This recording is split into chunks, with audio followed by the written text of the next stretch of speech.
দেখানো হচ্ছে তারা তাদের গাড়ি নাই, টাকা নাই, খুব কষ্টে রাজনীতি করছে, হেঁটে হেঁটে তারা যমুনায় আসলো। কোন দলকে স্থান নির্ধারণ করে দেওয়া আপনাদের দায়িত্বের মধ্যে পড়ে না। জামাতের সাথে, জামাতের আহ্বানে জামাতের সাথে সংলাপ করলেন।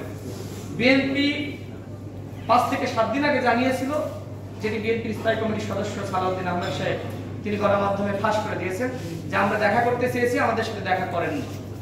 জামাত দেখা করতে চেয়েছে, জামাতকে সাথে সাথে সাড়া দিয়েছে।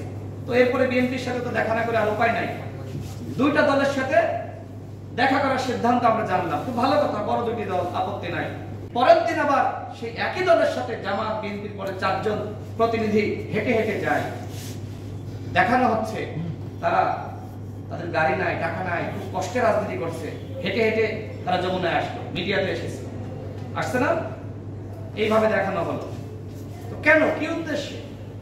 আপনাকে কেউ দায়িত্ব দিয়েছে কে তৃতীয় হবে, কে দ্বিতীয় হবে, কে চতুর্থ হবে, সেই স্থান নির্ধারণ করে দেওয়া। অন্য দল চাইলে দেখা করতে পারে না।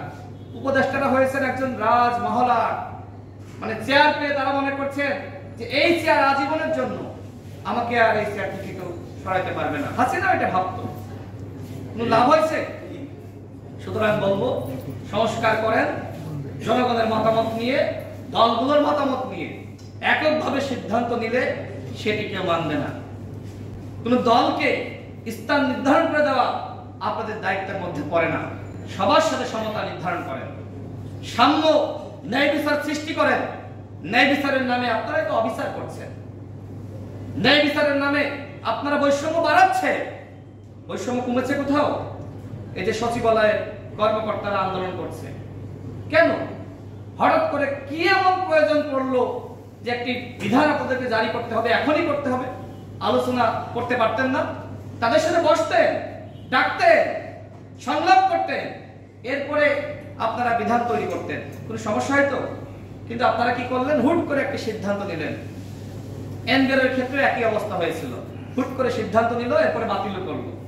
তো এই যদি অবস্থা, আগে বুঝতে হবে যে এই সিদ্ধান্ত নিলে কি সমস্যা হতে পারে এবং সেই সমস্যাগুলো আগে থেকে সমাধান করা সেই যোগ্যতা আপনাদের নাই।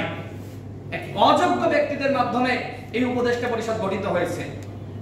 এই উপদেষ্টা পরিষদ আজকে আমাদের কাছে মনে হচ্ছে অভিশাপ।